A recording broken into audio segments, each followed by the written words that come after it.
The reason you are being underpaid right now might have nothing to do with your skills, your experience, or your resume. Behavioral scientists have found that a single vocal pitch, one tiny shift in the tone of your voice, is enough to tank a salary negotiation before you even finish your sentence. And they discovered this by accident, studying doctors getting sued for malpractice. To figure out exactly why that happens and what else is silently draining your bank account, we analyzed the 10 most viewed videos on financial advice from the Mel Robbins podcast. We bypassed the generic budgeting tips and extracted the 3 most surprising, psychology-driven frameworks these experts figured out about your money, your mind, and your behavior that you can actually use tomorrow. Welcome to Creator Brain Bites. We break down the best ideas from the top creators on YouTube, so you don't have to. We do the work, you get the brains. You probably made a dozen financial decisions today. You bought a coffee, you paid a bill, you thought about your salary. Most of us live in a constant low-level state of financial anxiety, feeling like we're falling behind no matter how hard we work. We think the solution is a better spreadsheet, a punishing budget, or just grinding harder. But the truth is, the biggest threats to your bank account aren't mathematical. They are psychological, and nobody explains this better than a 19-year-old valet parking cars at a 5-star hotel. Years ago, financial expert Morgan Housel worked as a valet at a luxury hotel in Los Angeles. He loved parking the Ferraris and the Lamborghinis, but one day, watching a wealthy guest pull up, he had a stark realization. When someone drove up in a Ferrari, Housel never looked at the driver and thought, "That guy is so cool." Instead, he imagined himself driving the car, thinking about how people would look at him. He realized that he didn't care about the driver at all. He just wanted to be the driver because he thought people would care about him. Here is what Housel figured out from that moment. Every dollar you spend falls into one of 2 buckets. It is either a tool to build a better life for yourself, or it is a yardstick to measure yourself against strangers. We buy status symbols because we want people to admire us. But human beings are inherently self-centered. They aren't admiring you, they are simply projecting themselves into your shoes.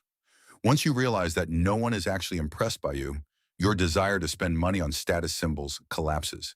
And this isn't just one person's opinion. Personal finance advisor Ramit Sethi arrived at the exact same conclusion from a completely different angle. Sethi points out that most people live their financial lives as order takers, reacting with stress every time a bill pops up. This defensive posture makes us shrink our desires. We agonize over a $5 coffee, but we completely ignore the massive structural costs that are actually keeping us broke. Sethi actively hates traditional budgets. He argues that financial freedom isn't about cutting everything out. It's about defining your money dials.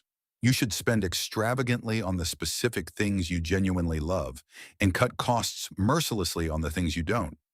For Mel Robbins, her ultimate rich life wasn't buying a Lamborghini. It was going out to dinner with a group of friends and ordering every single dessert on the menu for the table. That is a highly specific, joyful use of money. But to get to that point of joyful spending, you have to rewrite the invisible scripts playing in your head.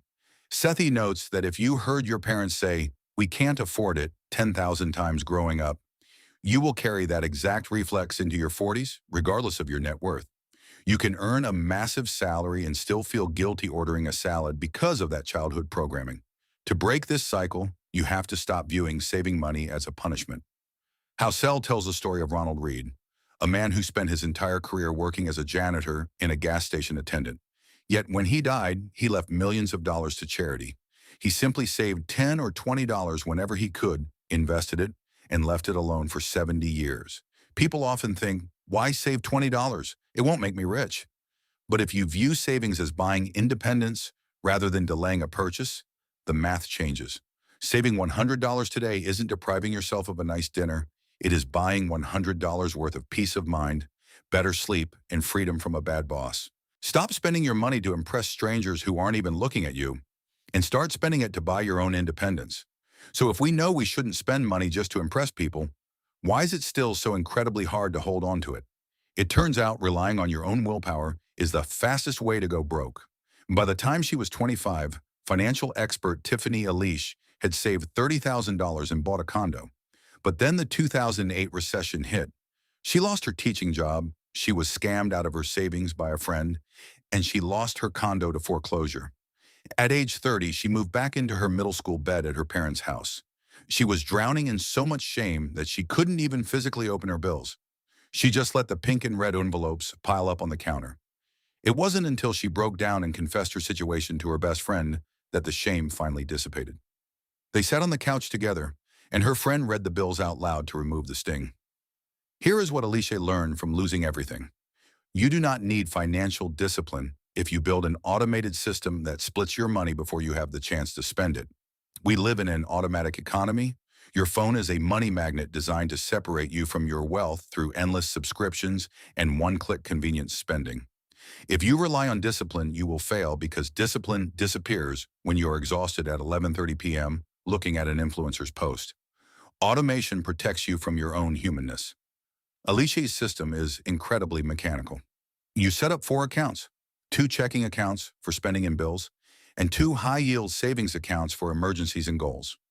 You use your employer's payroll system to automatically split your direct deposit into these buckets before you ever see the money. But here's the crucial step. You call your bank and you cancel the debit card attached to your bills account. If you do not have a physical debit card for your rent and electricity money, you physically cannot swipe it while impulse shopping at Target. You have removed your own access to the money you need to survive. And the math behind this kind of automation is staggering. Financial author David Bach looked at the data behind Fidelity's 565,000 retirement millionaires. These were not lottery winners or Wall Street executives. They were ordinary workers who simply automated their savings. They saved an average of 14% of their gross income over 26 years. Bach points out that if you invest just $27.40 a day at a 10% return for 40 years, it turns into over $4.4 million. The secret is moving that money into a pre-tax retirement account before it ever hits your checking account. If you automate the deduction, you will adjust to living on the remaining income within 3 months, just as you would if your employer forced a pay cut. Mel Robbins had to learn this the hard way. At age 41, after a failed restaurant business, she and her husband found themselves $800,000 in debt with liens on their house. To dig out, she instituted strict friction rules. One of them is the wait a week rule. Today, if she sees something online that costs more than $100, she puts it in the cart. But she forces herself to wait 7 days before clicking purchase. This mandatory cooling off period allows the emotional dopamine spike to fade. Usually by day 7, she realizes she doesn't actually need it. If you are currently staring at a mountain of debt, Aliche suggests throwing out the mathematically perfect spreadsheet and using the tsunami method. Instead of paying off the highest interest rate first, you line up your debts from the most emotionally stressful to the least stressful. You pay the minimums on everything, and you throw all your extra cash at the debt that is keeping you awake at night. Owe your grandmother $200? Pay her first, even if the credit card has a higher interest rate, because the emotional relief of getting her off your back will give you the psychological momentum you need to keep going. Willpower is a limited resource.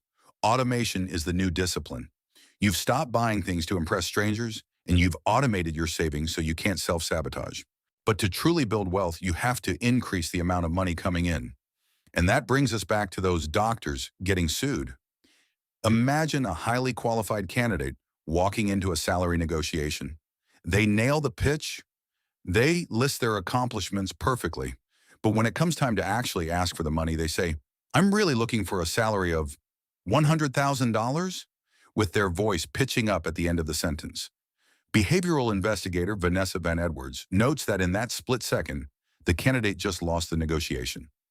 Asking for your price with an upward vocal inflection subconsciously begs the other person to negotiate. It is called uptalk. When you state your price like a question, you signal to the listener's brain that you do not believe your own number. It is an appeasement behavior. When people hear that upward inflection, their prefrontal cortex immediately shifts into scrutinizing mode. They think, why did they just question themselves? I guess I should question them. To command your worth, you must take a breath in and speak your terms on the out-breath with a downward commanding inflection. Your physical cues dictate massive financial outcomes. Remember the doctor study? Researchers found that doctors whose voices lacked warmth and sounded tense were rated the lowest in competence and had the highest rates of malpractice lawsuits. A Princeton University study confirmed this, revealing that 82% of someone's impression of you is based entirely on a delicate balance of 2 traits: warmth and competence. If you are highly intelligent but lack warmth, people view you as cold and intimidating, and you get passed over for leadership roles. If you are highly warm but lack competence cues, you become the office doormat. Your need to be liked gets in the way of your need to be respected. You have to dial up the trait you naturally lack, and this physical signaling starts the second a meeting begins. Van Edwards explains the evolutionary psychology of the caveman brain. When a stranger approaches, the human brain immediately looks at their hands to see if they are holding a weapon. Today, if you start a virtual pitch meeting or a salary negotiation on Zoom with your hands hidden under the desk, the client's amygdala secretly panics. You must visually deactivate their fear processing center by showing your hands in the first 10 seconds. But what about the internal panic you feel before asking for a raise? Harvard Business School professor Dr. Allison Wood Brooks has spent years studying the science of high-stakes conversations. She found that when you are pacing the hallway before a big financial ask, your heart is racing and your palms are sweating. If you try to take deep breaths and force yourself to calm down, you will fail. Biologically, anxiety and excitement are the exact same high arousal state. You cannot force your nervous system to instantly power down. Instead, you must verbally reframe the feeling. By saying out loud, "I am excited," you shift your brain from focusing on threats, on what could go wrong, to focusing on opportunities. Once you are in the room, Brooks warns against using the traditional adversarial negotiation tactics. Do not walk in with a printout of Glassdoor salaries and issue an ultimatum. The best negotiators in the real world are not blustery and rigid. They are simply great communicators who figure out what other people need. Go in with a learning mindset. List the problems you solve that your boss doesn't even know about, and ask them, which of these things is most valuable to you? Ask if there is a world where the company can even afford a raise right now. By asking questions, you turn a hostile demand into a co-created dialogue. You make yourself irreplaceable first, and then you ask to be rewarded. You can have the best resume in the world, but if your physical cues signal doubt, you are accidentally telling the world to pay you less. The behavioral scientists, the millionaire investors, and the financial planners are all saying the exact same thing from different angles. True financial freedom isn't a math equation you solve. It is a psychological game you play against your own autopilot. It requires trusting your own reality over the expectations of society. It means recognizing that the algorithm is designed to drain your accounts, and the only defense is to automate your money out of sight. It means understanding that your voice, your hands, and your posture are constantly negotiating your value, even when you aren't speaking. That single shift in vocal pitch the researchers uncovered in the doctor study, it is the same force at work every time you sit down to negotiate your worth.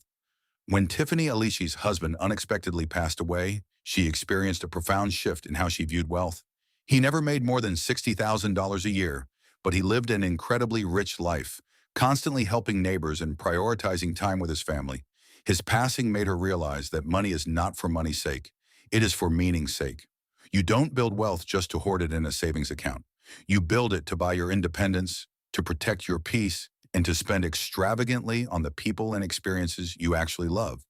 If one of these three ideas changed how you see your bank account, whether it's the valet story, canceling your debit card, or dropping the uptalk, tell me which one hit hardest in the comments below. That's The Bite. New breakdowns drop every week.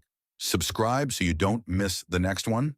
And if there's a creator, channel, or episode you think we should analyze next, drop it in the comments. See you in the next Bite.